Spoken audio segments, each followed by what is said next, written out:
selamat datang dalam YouTube channel saya. Saya Alfi Yunita Boymau. Saya adalah mahasiswa pada Sekolah Tinggi Teologi di Indonesia bagian Timur Makassar atau STTMT Makassar, mengambil jurusan teologi. Pada YouTube channel saya ini, saya akan membagikan kepada saudara-saudara sekalian video-video pembelajaran mengenai mata kuliah administrasi gereja baru atau yang dulunya dikenal dengan nama mata kuliah organisasi dan manajemen. Di dalam administrasi gereja baru ini memiliki 6 dimensi penting sebagai landasan dalam proses penata layanan gereja di masa kini.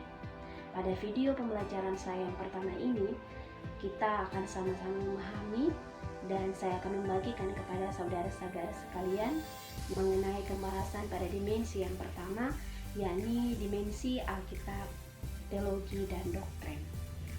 Ketika berbicara mengenai administrasi, di dalam administrasi gereja baru tidak hanya menganggap bahwa administrasi ialah hal-hal yang berkaitan dengan persuratan atau hal-hal teknisi di dalam gereja.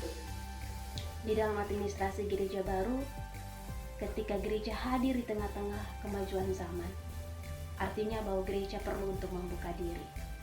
Gereja perlu untuk menunjukkan keeksistensiannya, dan gereja perlu untuk berkontribusi.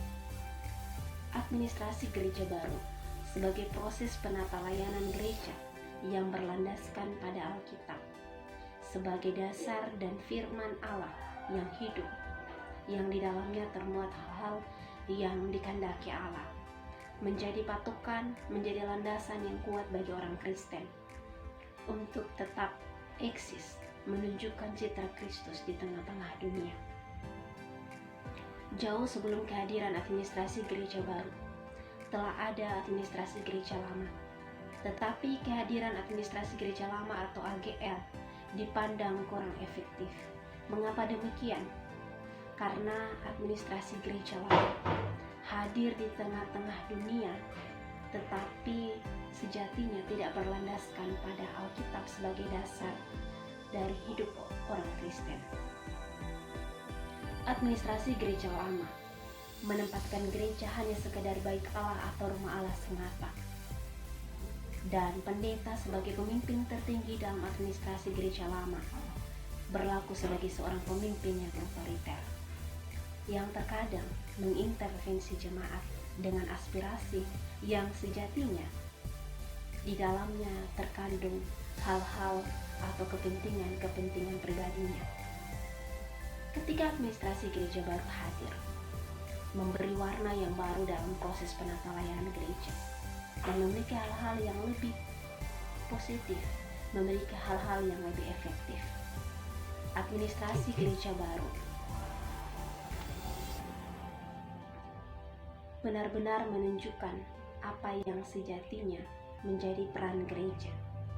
Ketika gereja hadir di tengah-tengah dunia, gereja menunjukkan keeksistensiannya. Administrasi gereja baru memandang bahwa gereja bukan hanya sekedar bait Allah atau rumah Allah, tetapi gereja ialah sebuah persekutuan yang di dalamnya berisi kawan-kawan sekerja Allah. Sebagaimana dinyatakan dalam 1 Korintus 3 ayat yang ke-6, bahwa aku menanam, Apolos menyiram, tetapi Allah yang memberikan pertumbuhan. Hal ini bermakna bahwa semua yang terlibat dalam proses penata layanan gereja ialah kawan sekerja Allah. Oleh karena itu, harus saling membangun dan saling mendukung dengan satu visi dan satu misi untuk sama-sama menunjukkan keeksistensian gereja di tengah-tengah dunia. Alkitab sebagai dasar hidup orang percaya dan dikaitkan juga dengan teologi dan doktrin. Kehadiran teologi dan doktrin sejatinya membuka wawasan berpikir dari umat-umat Kristen bahwa gereja tidak bisa untuk menutup diri terus. Gereja harus membuka diri, bahkan harus terlibat dalam proses penyelenggaraan kehidupan.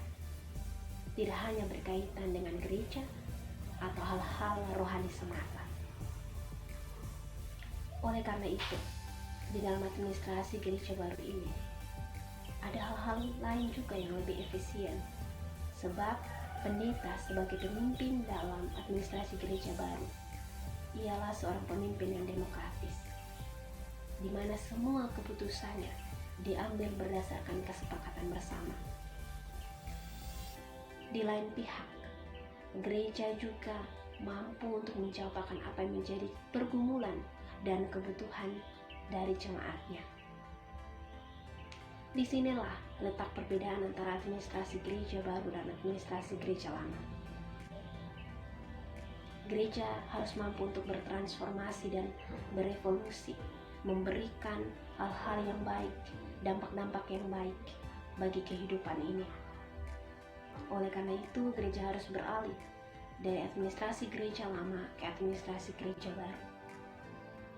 Dan dalam dimensi yang pertama ini, sejatinya menjadi landasan yang kuat bagi orang Kristen ketika ada di tengah-tengah dunia, sehingga tetap dan mampu untuk menunjukkan citra Kristus.